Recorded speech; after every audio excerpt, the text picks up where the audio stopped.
Eccoci qua ragazzi, salve a tutti, bentornati sul canale e buona domenica. Prima di iniziare questo nuovo contenuto, Sassuolo-Napoli 0-2, portiamo a casa partita, risultato, 3 punti, i primi di questa Serie A 2025-2026 e sono bastati 90 minuti per vedere già qualche fegato che comincia ad ingrossarsi. Forse il periodo di disintossicazione è stato troppo breve, dalla vittoria dello scudetto all'inizio di questo campionato per potersi disintossicare poi del tutto, ma ci sta perché Tancredi Palmeri non è contento della gestione falli nella partita di ieri del Napoli, così come Capuano vorrebbe poi travisare le parole di Oriali cercando di mettere zizzania, ma non attacca, non ha attaccato l'anno scorso, figuriamoci se attacca quest'anno, cari ragazzi, mettetevi l'anime in pace e quindi cercate di disintossicare del tutto i vostri fegati. Il centrocampo del Napoli, una mediana che per sincronismo e dal punto di vista tattico non ha sbagliato quasi niente ieri e siamo molto avanti, o meglio, siamo più avanti di quanto mi aspettavo. Andremo anche a vedere con la lavagna tattica cosa è successo. Il progetto Napoli che verrà presentato a Oilund per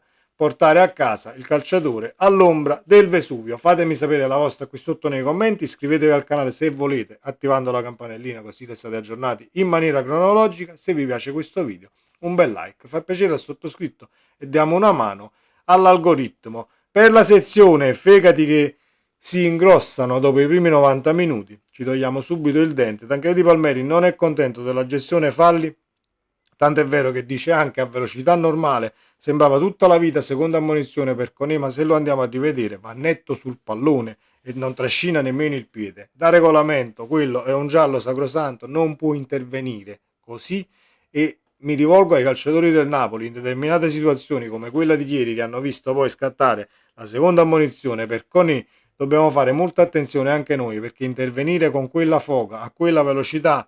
si sposta un tantino il pallone, valuti male la situazione, finisci completamente sulle gambe dell'avversario. Poi se il piede è troppo alto lo vanno a rivedere e quel giallo può diventare anche un rosso diretto. Quindi è fallo tutta la vita, è giallo tutta la vita. Carissimo Tancredi Palmeri, consiglio di aumentare la definizione dei dispositivi che usate nel vedere le partite perché molto probabilmente le immagini si sgranano. Capuano voleva travisare le parole di Oriali nell'intervista che ha visto il nostro Lele elencare tutto ciò che ha già detto mister Antonio Conte per quanto riguarda il volare bassi, il rimanere concentrati, il dover arrivare in Champions League anche se hai lo scudetto al petto e di conseguenza vieni catalogato, ed è normale che sia così, tra le squadre che devono sia difenderlo e sia poter puntare al titolo nuovamente. Ma è un Napoli che però lavorando e tenendo un profilo un tantino basso senza convincersi del tutto, o meglio essendo convinti del tutto ma senza darlo a vedere a livello mediatico, porta a casa sicuramente risultati e nel cammino poi di una stagione importantissima a livello mediatico restare con i piedi per terra e esporsi così. Quindi Napoli, non cambiare mai, non cadiamo in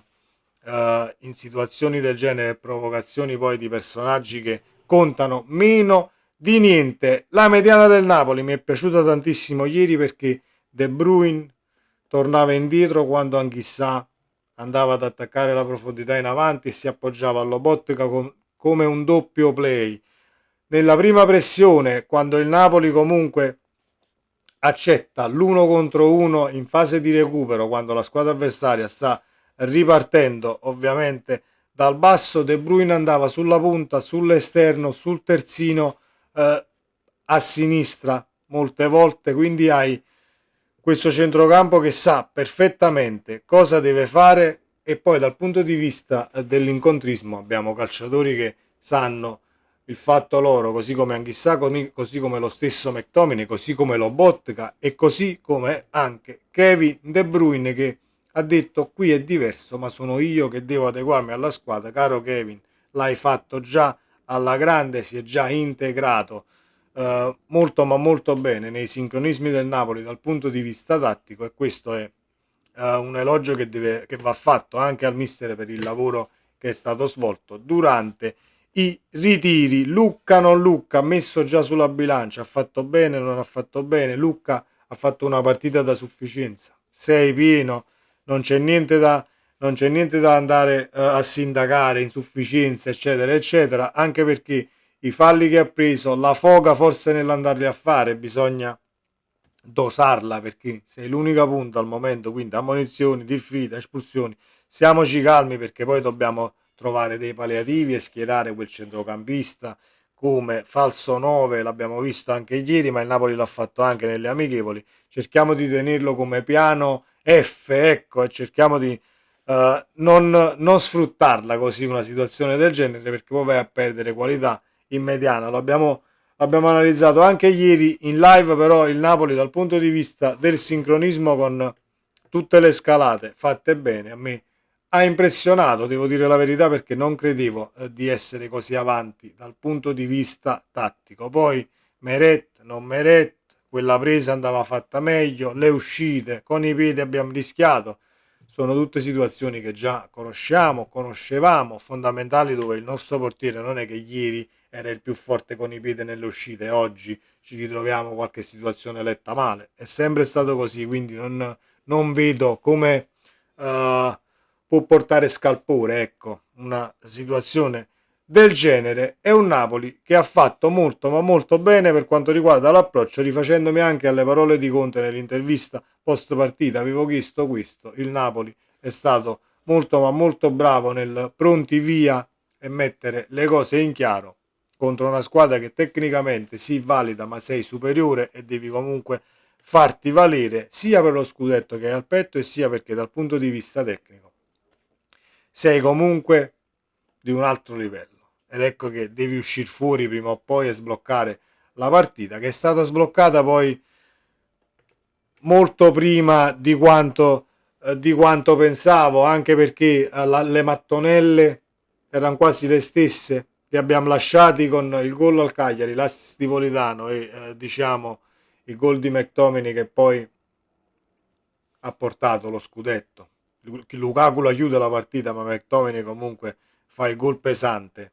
nell'ultimo match della scorsa stagione. Ieri stessa situazione, spostati un tantino un po' più verso l'esterno, perché il gol col Cagliari viene nell'area piccola ma quasi al centro della porta in linea d'aria. Quel colpo di testa di ieri comunque sei sul primo palo e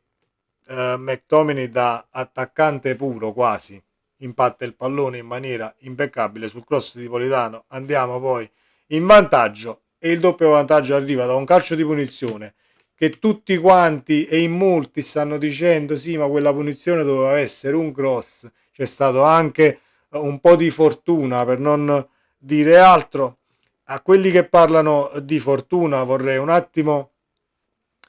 fargli presente che il Napoli prende comunque una traversa, un palo, partita che avrebbe chiuso molto prima, quindi non c'è assolutamente nessuna fortuna, perché quel calcio di punizione va calciato così e la palla deve finire in quella posizione in area di rigore, che poi non impatta l'attaccante, diciamo che doveva impattare di testa perché era un tantino troppo alta e la palla si infila all'angolino.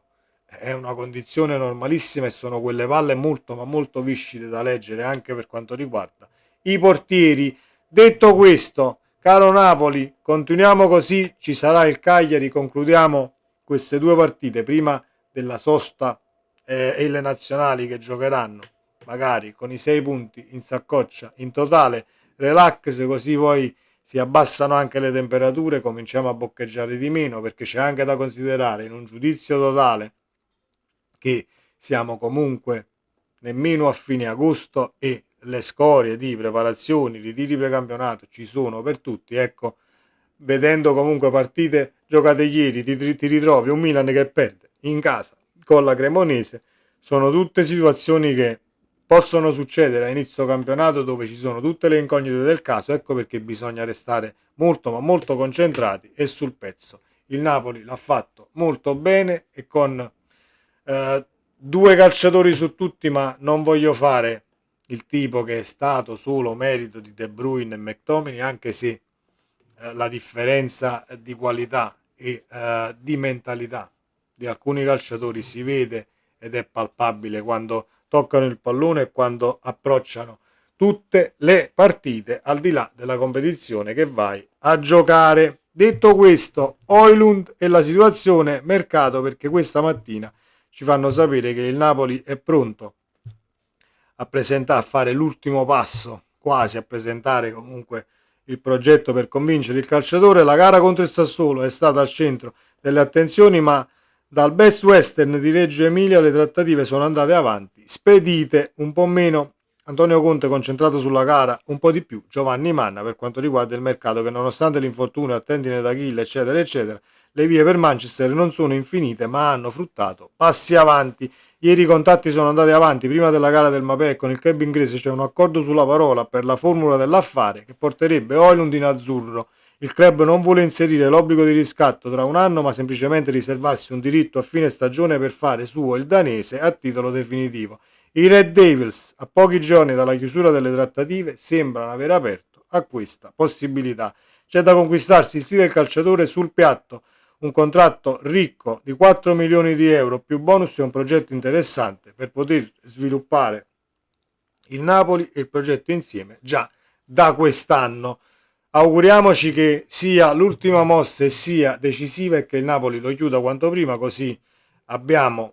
un altro calciatore a livello numerico da poter schierare e da inserire approfittando dei 15 giorni delle nazionali, anche perché Lucca farà sportellate con tutte le difese che poi gli si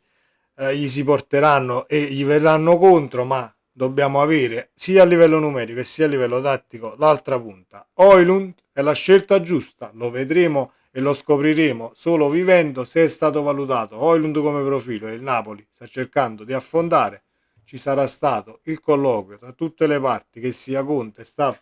eccetera eccetera, e quindi affondiamo, portiamo a casa il danese e lo rimettiamo dal punto di vista anche della fiducia e del buttare le porte a terra, perché lo sa fare Rasmus Højlund. Io sono totalmente fiducioso, però bisogna chiuderlo quanto prima, perché questa situazione attaccanti potrebbe anche essere molto spigolosa con questo Milan in agguato. Højlund comunque potrebbe essere offerto anche a società